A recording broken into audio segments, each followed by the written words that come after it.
Welcome. I'm Dr. Brian Williams, and I want to welcome you to our community education that we're offering to our region and the world for July and maybe a little longer. And so we are pleased to be able to introduce you to Nettie K of NettieKStudio. And NettieKStudio is a YouTube sensation. And so we're really pleased to offer the education that Nettie K, my wife, offers to the world. And so, welcome, Nettie K. Hello, welcome. I'm glad to be back, I should say. We were here last week and had a wonderful time, and so I'm really happy to have the opportunity to share a little bit more of what I know with you in kind of beginning type art. Now, can you give us an idea of what you did last week, if this is the first time that people have caught us? All right. Well, last week we began with some basic painting and shapes of cylinders and spheres. So that those are the two shapes that I worked on. And so if you missed that, you can go back and watch that again. I'll watch it for the first time. That would be good. On how to paint a cylinder and how to paint a sphere. And you can also translate that into pencil and practice drawing those two shapes, because so many of the things that we do involve those two particular shapes in 3 dimensions. So how are you planning to use those shapes tonight? So tonight I'm going to just expand them a little bit, and I'm going to be doing a vase, and we're going to talk about the qualities of making that particular shape the bottom of a vase and adding the cylinder to the top of it. So we start out with the sphere at the bottom, add a bit of a variety of the cylinder on top, and then I'm also going to add a pear in front of it. And so we're going to be doing a silver, metallic silver vase tonight. And so I'm really excited about that idea. And I might even add a few little flowers in there. We'll see what time will allow. Yes. Well, welcome, and I'll turn it over to you. All righty.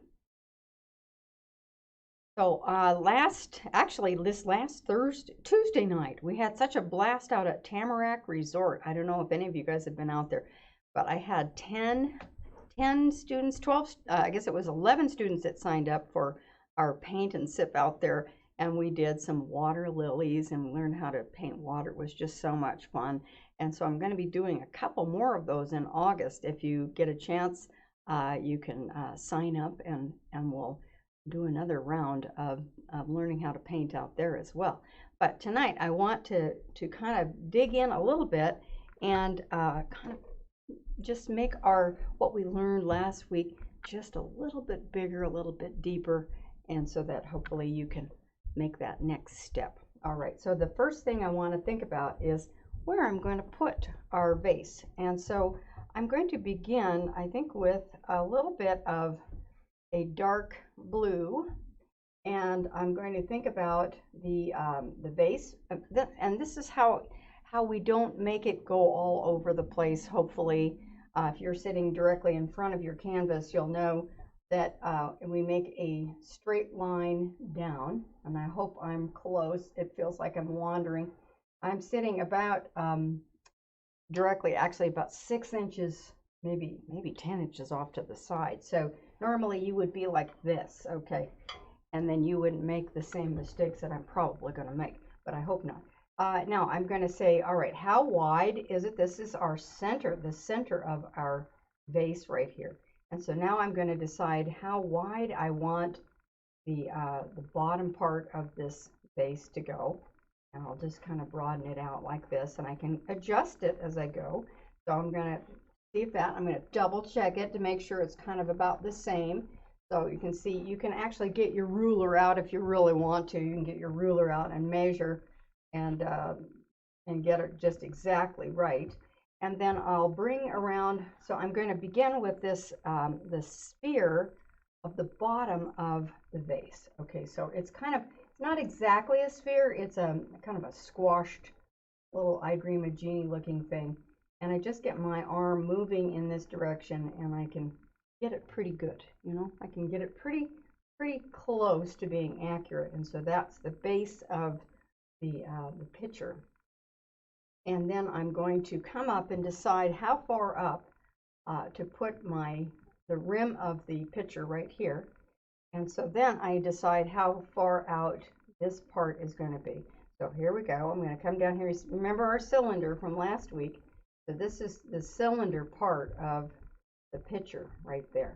And instead of making it exactly like a cylinder, so it's just, you know, stuck down, I'm going to come out like this, and we're going to come out like this, a little bit like that, and hopefully it will be even more accurate than last week's, which kind of got a little bit askew.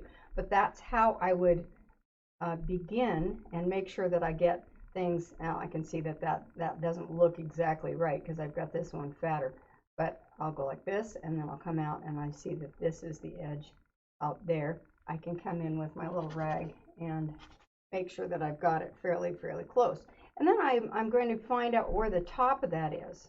And so I'll look at the picture and I'll say, well, how, and you see the artist going like this with one eye and holding their paintbrush out and going like this. Well, they're really measuring so you don't end up with a circle on top, because your brain wants to make a big, huge, full-on circle because you think that that's what it really looks like. But how you figure it out is you go, okay, well, how much space is there really from the front rim to the back rim right there? And so that's where I'm going with that. So there's the back rim, and then I'll just come around and create another elliptical shape just like this. And then if I want to add something to it, like maybe a little the pouring section on the picture, I'll stick it out like this, and then I can create that little area there and adjust whatever I want to do. And so there it is right there. And then of course we need something to hold on to, so I'll stick a little handle on there, and we'll put this handle up just like this. I've got this really close to the edge of the canvas.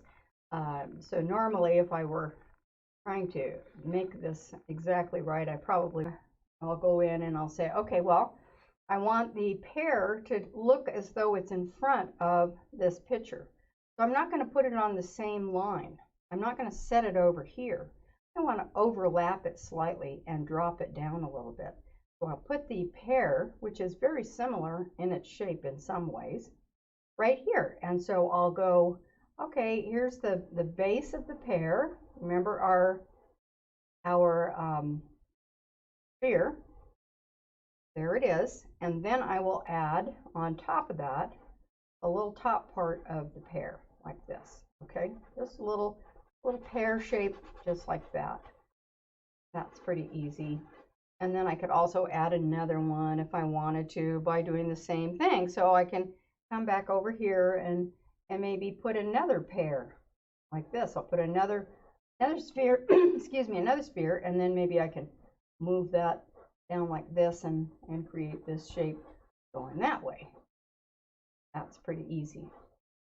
Once you kind of understand the basic shapes, you can do all kinds of different things even without having anything in front of you, though I do recommend having something in front of you. Okay, so now I've got my light. It's coming down like this, and so I'm going to pull off a little bit of a bit of paint there, a little paint here, so I can put a little highlight on our pear. And then I don't need these lines anymore, so I'm going to now take those out so they don't become part of the painting. And just do that. All right, so the next thing I want to do is I'm going to grab a little bit of a dark purple, maybe with a little bit of a raw sienna color. We'll see. This just kind of gives me a nice dark shadow. Remember, we talked about the importance of making everything have different tonal values. So last week it was 3 tonal values, and then we add the cast shadow and highlight. So right now, if the light's coming from over here, don't put this arrow on your painting. I'm going to put down here, actually, you know what, I'm going to give this even a little bit more. Now I'm not, I'm going to leave it. Okay, this is your prerogative as an artist. you know, you can change your mind. Okay, so I'm going to now put this down with a cast shadow, kind of like that, in a dark purple this time. I like a violet for my cast shadows, and then I'm going to do this down here. We're going to set it down with the little cast shadow with this dark violet, and this is going to kind of overlap into the other shadow right there. So I'm just attaching these shadows together, attaching them together like this, and fuzzing them out. Now remember, when you've got a shadow, you don't want to have a really sharp edge on your shadow. Okay, unless you've got a flash or something that you're using. You want to make it nice and fuzzy and soft on the edge of your shadow, because shadows are not generally really hard-edged kind of things, and so you want to kind of think about it that way. Now I'm going to take that same little bit of the, let's see, some of that same shadowy type color, and I'm going to separate, let's see, I'm going to put a little bit of that darker color in that. You remember the sphere has a dark color, dark side on one side, and I'm leaving a little bit of an edge, a little space between the edge of the pear and where that dark is. So I'm not going right up against the edge of the pear. And then I'll put, this one is in a nice dark color here, and I'll do the same right there.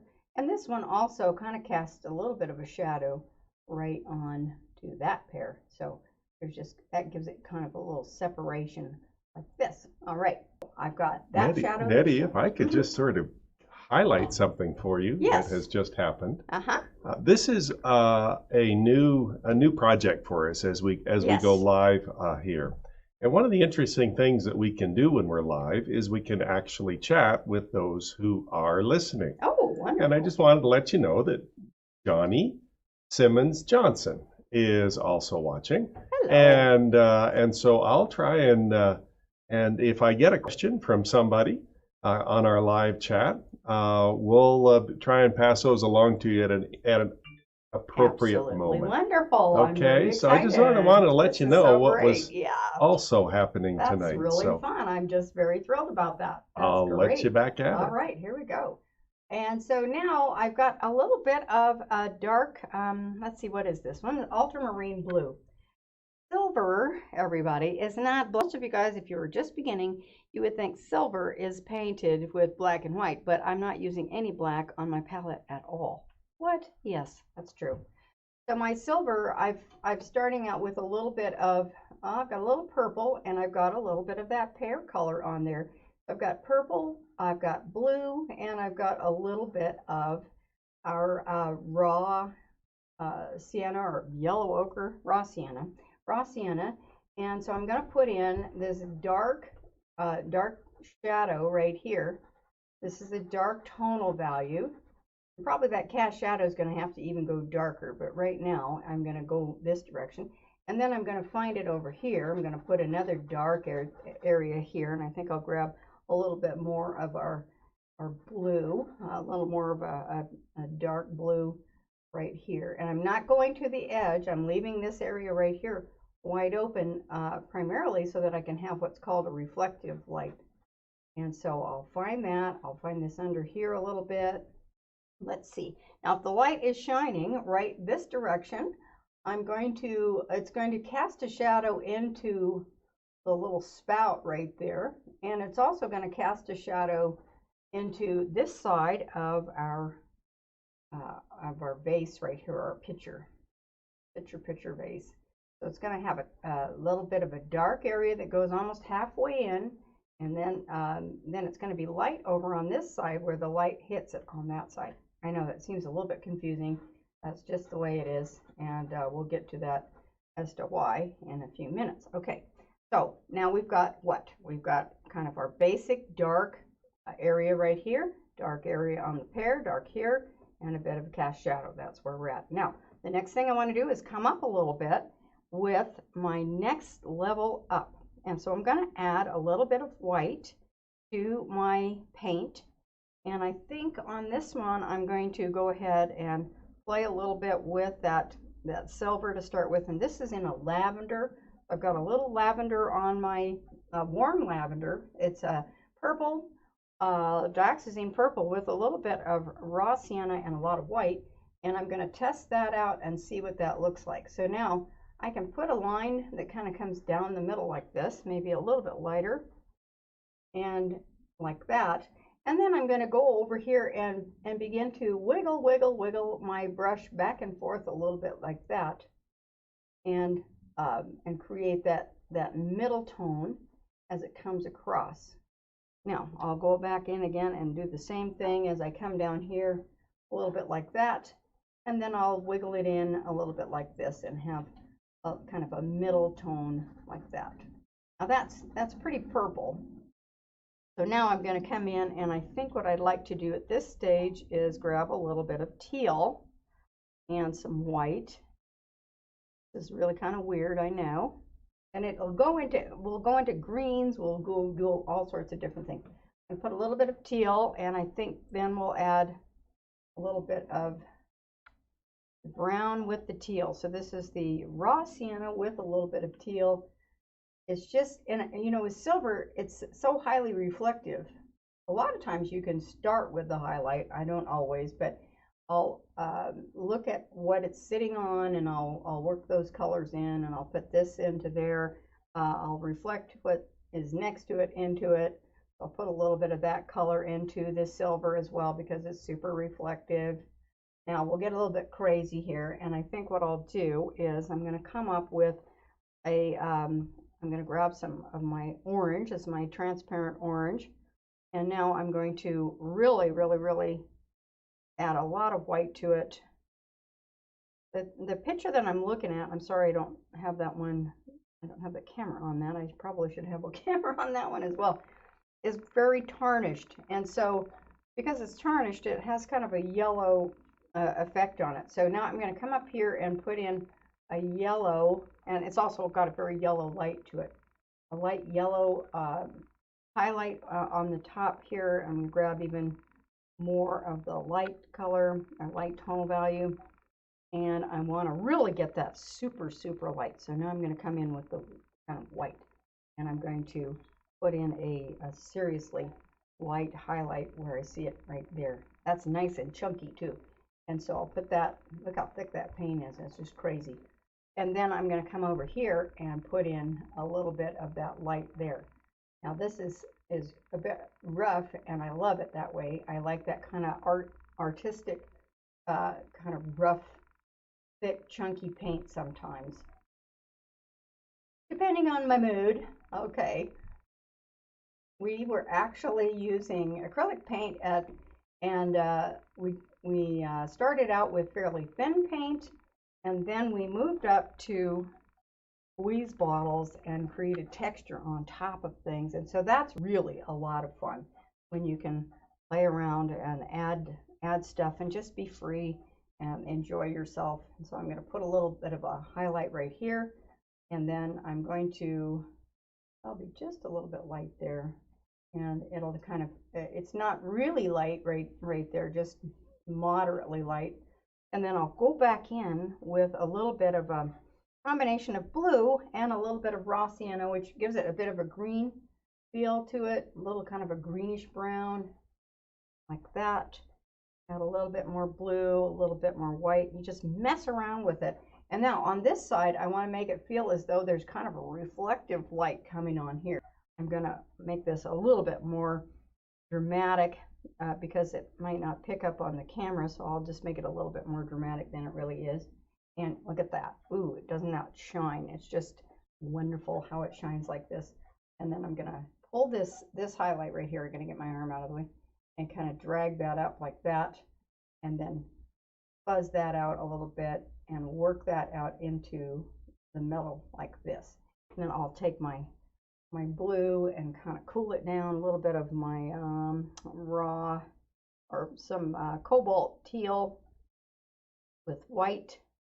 So you're asking yourself two questions when it comes to color, and that's more or less about the temperature. Okay, temperature meaning, is the light warm or cool? Okay, a lot of times we like a warm light. I sure do. And then the things around it are often, look at that, that's a little teal. I don't know if you can see that, but the teal will bring out this kind of an interesting combination. So I've got a warm light and a little bit of a cool light that bounce off of each other, and that's what makes it so interesting at times. So I'm going to throw in a little teal up there, light teal, and a little bit of light there, a little teal, and it begins to allow this to kind of glow. And so you've got warm and cool. And if I'm especially doing a portrait of somebody, oh my goodness, or a landscape, if I made my landscape all light green, dark green, and my portraits lighter brown, darker brown, well, it's just not going to be very interesting. So I make sure that I have a warm color and I have a cool color in everything that I paint. Okay, this is mostly warm right here.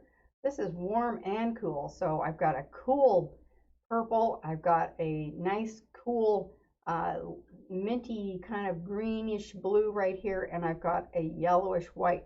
No pure white at all. No pure white at all. I've just got this kind of a just a combination.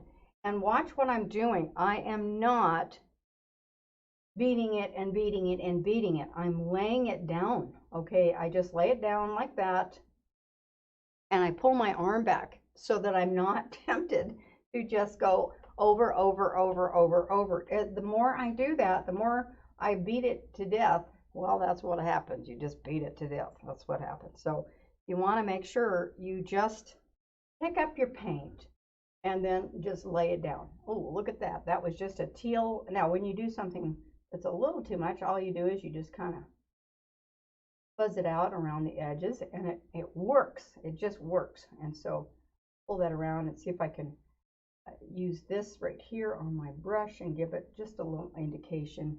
I'm kind of liking this. Are you? I hope so. Yeah. Someday somebody's going to just say it out loud. No, no, you do. Of course you love it, right? Yeah.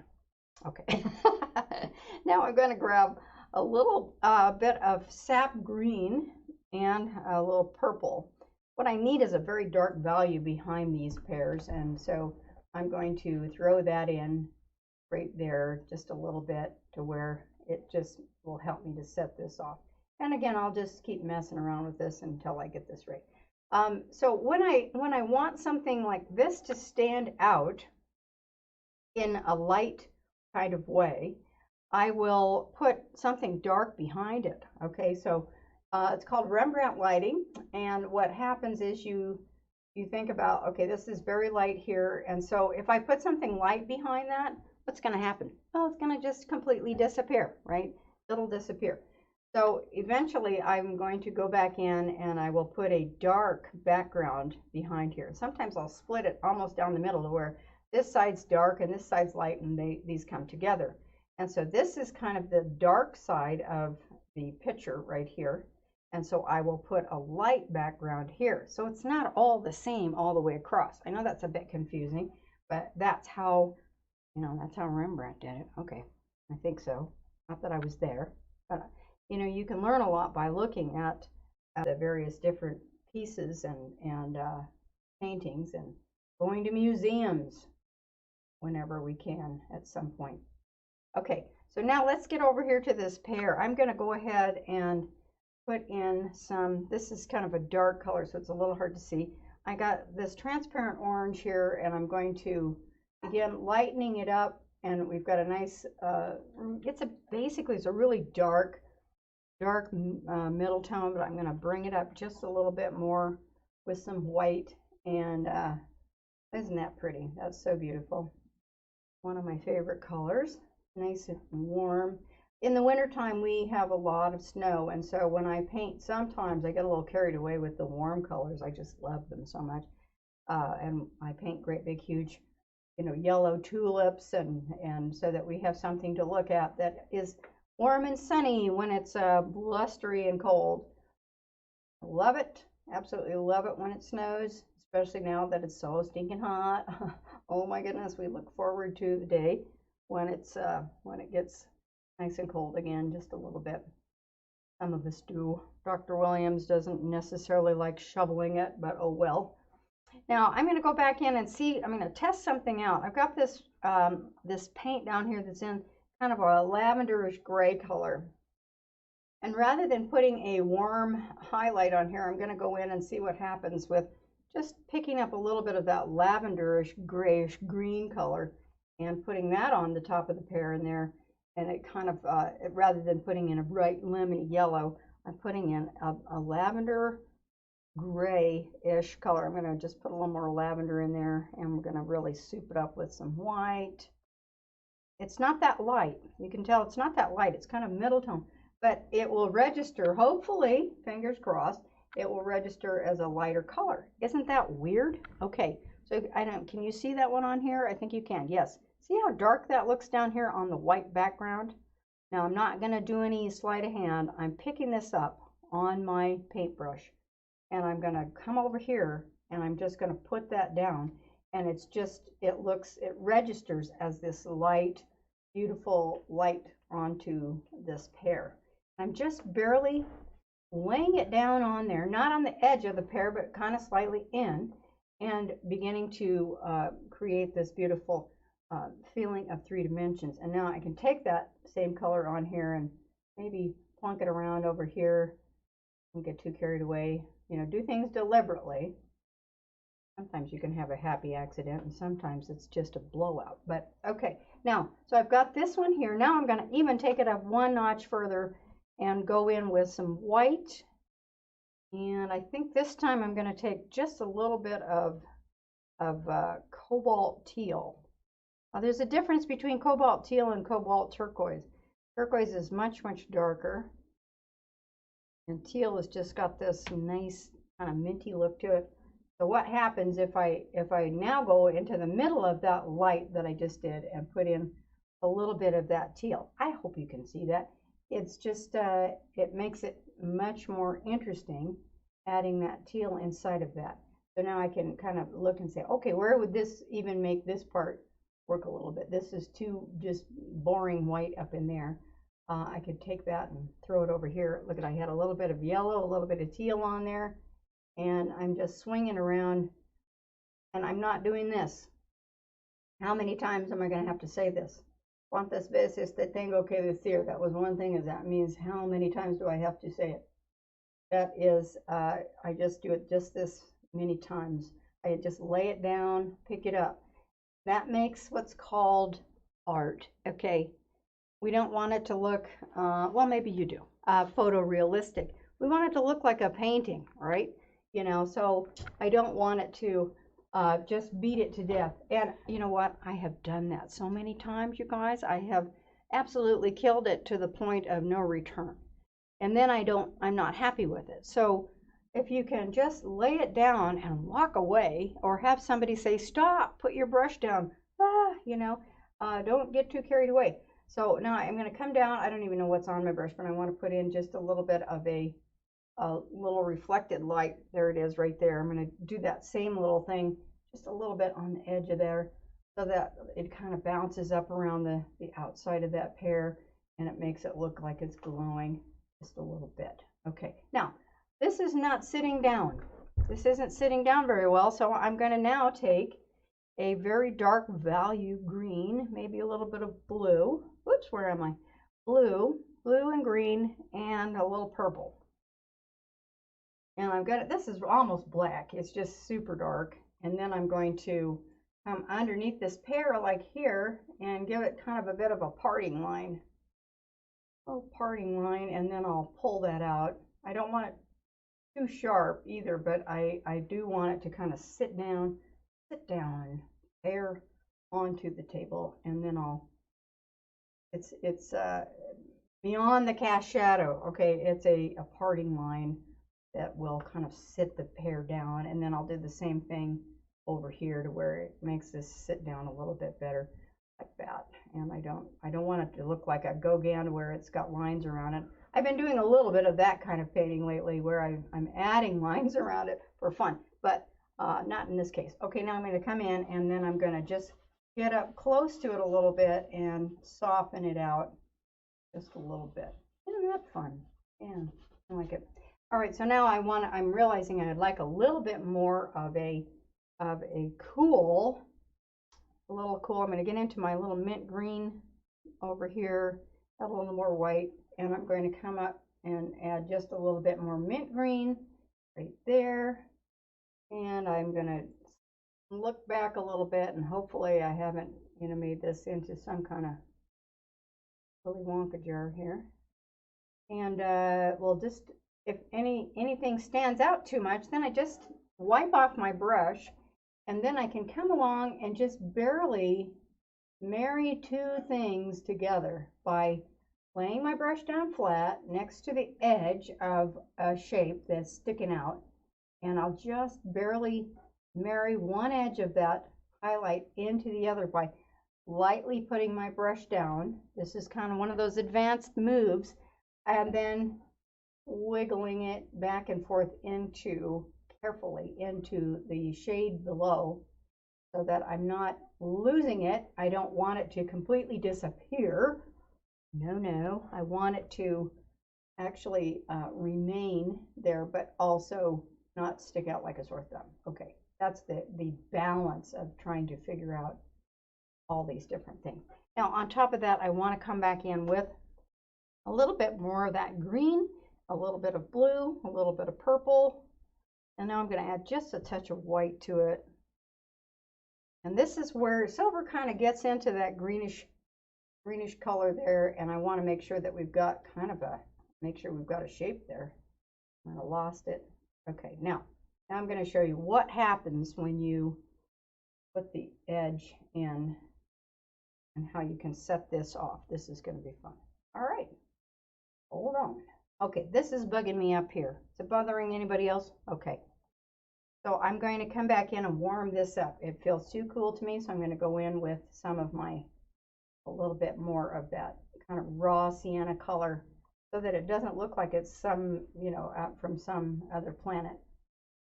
Putting that in, kind of adding a little bit, lightening it up just a touch. And I see my ellipse is kind of going a little bit astray. A little wonky. It's kind of going up like this because I'm closer to it over here. Okay. And then I'll go back in and add just a tiny bit of that light there. Okay, now the next thing is to take a tiny bit of white. I don't use pure white, but this is close to it. I've got a yellow warm light. Now I'm going to hopefully go into the cool and just get it as close to as light as I possibly can. Right there, and right there, and right there. So you look at the thing that you're painting, the actual item, and you're looking and saying, all right, where am I actually seeing highlights? And you need to kind of think that this is a little bit rough. Okay, now I'm going to go in next, and we're going to think about what I just talked about. This is the light side of the vase, so now I'm going to go in, and we're going to hopefully thinking in Turkish, Brian. Okay, here we go. Inshallah, that means hopefully in Turkish. Okay, yes, I'm studying Turkish. Okay, and now I'm going to go in here, and I'm going to take this and begin to create a darkened background and kind of cut that out a little bit. A lot of times when you're doing landscape, everybody, if you're doing a landscape, you would start from the sky, work from the background, forward, forward, forward. When you're painting a still life or a portrait, it's different. You're painting the whole thing all at once, okay, alla prima, all at once, and that is a little different. So if you're doing a watercolor, it's really different. You paint from light to dark, and then so it just really depends. But so that when you're painting with oils and you're painting a still life, at least this is the way this girl does it. I'm going to start out with what the most important thing I want to have on my painting. I'm going to paint it first. Okay, I know that's crazy, because I want to make sure there's room for it. Okay, there's got to be room for it. If I paint all the beautiful background and all of a sudden I don't have room for my vase, it gets a little bit disconcerting. So I want to put the most important thing in the focal point on the painting. I don't want to lose it. So I put that down and I work it. And because I don't know exactly what I'm going to need in the background until I get it down. Okay, that's just me. It may not be you, but that's the way I do it. And then over here we've got this dark, the dark side of the jar. So now I'm going to go back in, loads and loads of white. And let's put in just a little bit of our orange. And I'm going to, this is really exaggerated, everybody, but I want you to see that. Okay, that's, you see how that light sets off that purple base right here. And then I'll come up in here about merge those two, that dark background in with the light right here, so that it doesn't look like a big, you know, yellow spot. I want to make sure that it makes sense and it's believable. And then I'm just going to go back in again, put a little bit more light. You can see how that works. So it's dark on one side and then it merges over. I go back, I figure out how light I want this part, and then I merge the two backgrounds together. I got to figure out where my table line is and make sure I don't mess that up too much. There's a little bit of a table line there. Yeah, I might, you know, throw that in. And I make sure that I don't bump that table on the top of the pear, okay, because that's called a kiss. You don't want to have an accidental, inappropriate, you know, collision with 2 or 3 lines that bang into each other. You want to make sure that it either overlaps or is separate. That's a lot to learn. I know it's very, very much. There's a lot that, you know, you can keep learning forever. Okay, so now I'm going to come under here and we're going to lighten that up just a little bit, just like that. So if I want something to really be seen, I want to find a contrast, right? I can make a contrast with warm and cool. I've got right here, I've got what's called a complementary color. So I've got yellow against purple right there. And that really makes it just stand up and shout. Okay, so I've got these warm pears down here that are in a gold. If I want those to pop out, what am I going to do? What am I going to do? Well, it doesn't make sense to jump off the boat and paint it a completely different color, but I don't want to have too much of the same color over the top of this. So I think what I'm going to do is do something a little bit crazy, and I'm going to take a little bit of blue and a little bit of teal just to show you what it looks like. I might not leave it like this forever, but this is what a wonderful contrast might be between the pears and the background. And so here is a little bit of, are you kidding me, teal? Yeah, there it is.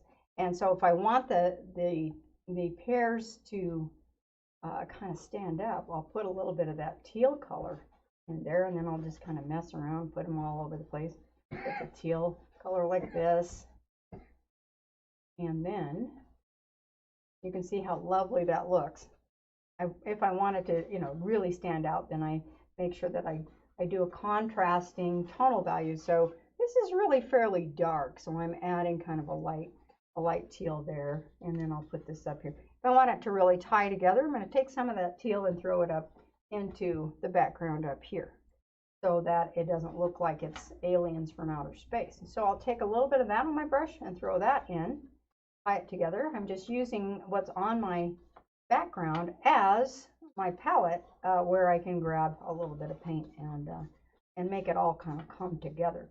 Now, if this is feeling just a little bit funny, it's just sticking out a little bit too much, so I'm just going to very, very carefully bring a little bit of that down so that it doesn't stick out like that. And that's kind of going this direction. So, all right, next we're going to put just a little bit of this beautiful sense of light. Now look how big my brush is. I've got a 1.5 inch little paintbrush. It's not a fancy paintbrush. It's just a kind of like a hardware brush. And I'm just kind of fluffing it around a little bit like this. And I'm not going to worry about finishing off the corners. This is called a vignette. So vignette is when you don't just go from one corner to the other and try to fill in every dumb little thing, you know. Now this is still looking a little bit too red, or red purple. So the opposite of purple is going to be it's going to be in the gold, but I don't want it to bump into the gold of the pear. So I think what I'm going to do is I'm going to come back in with just a little bit of my blue, yeah, so that it doesn't look quite as purple, but it looks a little bit on the dark side there. A little bit like that. And I might actually take some of that raw sienna and throw that in so I warm up the shadow. I don't want that shadow to be so cold that it doesn't, it makes you feel bad. So put that like that. Okay, now last bit, and I think we're almost done. Is that exciting or what?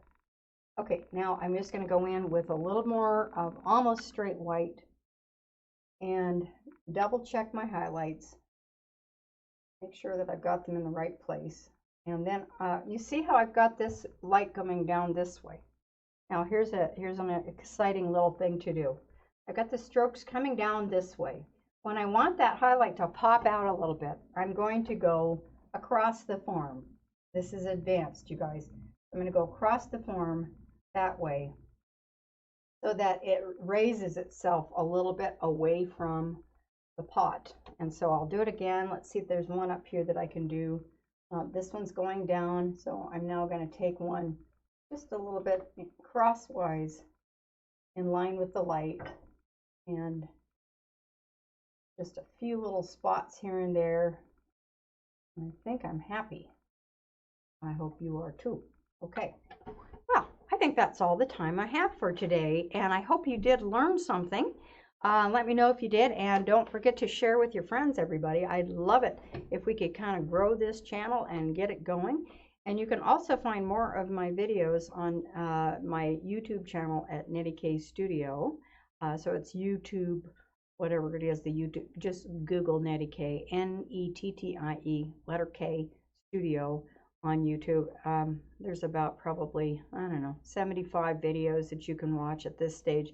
Everything from dog portraits to still life, a little bit of landscapes, and a bunch of other stuff. So I hope you will join me and be part of my 6,000 students that are watching at this stage. Isn't that fun? Okay, back to you, Dr. Williams. Well, a couple of questions, yes. And just a little bit of a feedback. We were enjoying people coming and going as you were teaching. Wonderful. And so that was sort of fun for tonight to begin to realize we're now interacting with other people. That's wonderful. And so we look forward to that into the future as we have an active and interactive opportunity to work with students around the world. One of the things I'd like for you to do is help us set up next week. And that would be, we've now worked on two shapes. Mm-hmm. And why don't you remind us of the shapes we worked on? Okay, so we worked on the sphere, and we worked on and there's another sphere, and then cylinder right here, and we also worked on the 3 basic tonal values last week, and then we've added a lot more this week with color, and also with the added cast shadow and extra highlights. So that's a little bit of what we have done this time around. And so as an artist, you have the freedom to change, but what's your sense of what you'll be teaching next week? A little bit of a floral next week. I think I'd like to show you how to paint a sunflower, and we may do another transparent glass with sunflowers. And then I'd also like to do one crazy thing if we have time, and that is to do a little bit of a drawing of the face. Okay. Now, I also wanted to mention to you that this type of painting is really, it's sort of semi-realistic, but it's not really super photorealistic. Now, I know a lot of you guys love to figure out how to do photorealism, and that's great if that's your thing. And I've done photorealism a lot when I was first beginning. Now, as a more mature artist, not that it's good, bad, or indifferent, but I like painting a little bit looser, and this would be called impressionism, okay, where it's not super realistic. And so we will move anywhere from abstract all the way to super photorealistic. That's kind of the range. You can start out with an abstract painting and leave it there, or you can work it all the way up into tight realism. But I think we're going to kind of try to keep it into this kind of little bit looser realm for now. But I'd like to teach you a little bit about portraiture and a little bit more on florals. So that's the two areas that I'll go. And then if we have time in another week, we may even hit a little bit of landscape and water painting. Yes, I love doing that as well. Wonderful. Johnny wants to give you a little feedback, and her feedback's pretty impressive. Really? A great painting. Oh, that's so nice. Thank you, Johnny, for participating with us. Really the other thing I'd like is to give people a little bit of heads up as to what colors. I've got your palette. Let's bring up your palette here. That's a mess. And why don't you tell us what colors you'll probably be using next week so people can prepare for it? Yeah. Okay. Well, this is I generally use, this is where I'm at right now. One of my very favorite colors is let's see, I've got my cobalt teal. That's one of my favorite colors. Cobalt teal. Could you put your paintbrush? And that's just right about there. This cobalt teal right there. And it's a light teal, and of course if you add white to it, it turns into that lovely mint color right there. I can use that in a portrait or anything, but I want warm colors and I want cool colors. And I didn't use this lemon yellow today because that's just too garish. I use that for landscapes. But I've also got what's called quinacridone violet, which is a wonderful color. Quinacridone violet, and that's a little purple color. Another one is raw sienna. Raw sienna, very, very important color. And let's see, I have some sap green. This big puddle is sap green. And we also have ultramarine blue. Okay, so and then of course you got to have a white. Oh, and don't forget that dioxazine purple. That's a dark purple, which is, if I add white to, let's just see what that looks like. I've got to find a little clean spot on my palette. Let's see if I can find one. You can see that over here. Okay, so that's a dark purple, and you can see when I add a little white to it, it makes that kind of dark lilac color right there. That's kind of nice.